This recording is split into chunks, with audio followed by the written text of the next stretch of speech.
En thermodynamique, pour décrire un système, on utilise un nombre restreint de paramètres. Ces paramètres sont appelés variables d'état.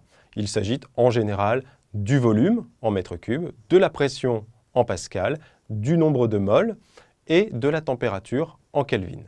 Notons que la masse en kilogrammes est peu utilisée. On préfère le nombre de moles, sachant qu'une mole contient 6,022 10 puissance 23 molécules ou entités.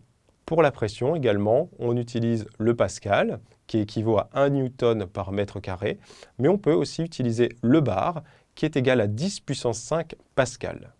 La pression sera notée avec un P, le volume avec un grand V, sauf s'il s'agit du volume molaire, et le nombre de moles sera noté avec un petit n. Enfin, la température est notée avec un T majuscule lorsqu'il s'agit de la température en Kelvin ou un θ lorsqu'il s'agit de la température en degrés Celsius.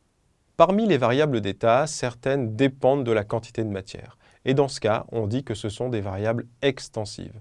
Si les variables ne dépendent pas de la quantité de matière, alors on les appelle des variables intensives.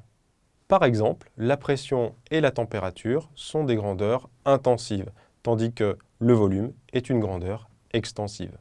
En thermodynamique, il y a d'autres grandeurs utiles, telles que l'énergie. Cette énergie est notée grand W quand il s'agit d'énergie mécanique et grand Q lorsqu'il s'agit de chaleur. Dans tous les cas, l'unité est le joule. Il faut savoir que si un système gagne de l'énergie, cette énergie est comptée positivement, tandis que s'il cède de l'énergie, cette énergie est comptée négativement. L'énergie est une grandeur conservative. Il n'y a pas de création ou de disparition de l'énergie. Une dernière grandeur utilisée est la puissance en watts, qui correspond à une quantité d'énergie délivrée par seconde. En thermodynamique, souvent, on est amené à écrire des variations de certains paramètres ou de certaines variables d'état. Pour des variations importantes, entre deux états, on va choisir le symbole delta. Pour des variations beaucoup plus petites, on utilisera le symbole petit d qui correspond au symbole mathématique de la différentielle.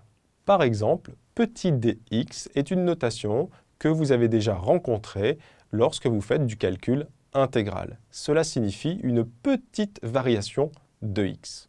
Si la variation est positive, cela signifie que la grandeur correspondante augmente. Sinon, la variation est négative.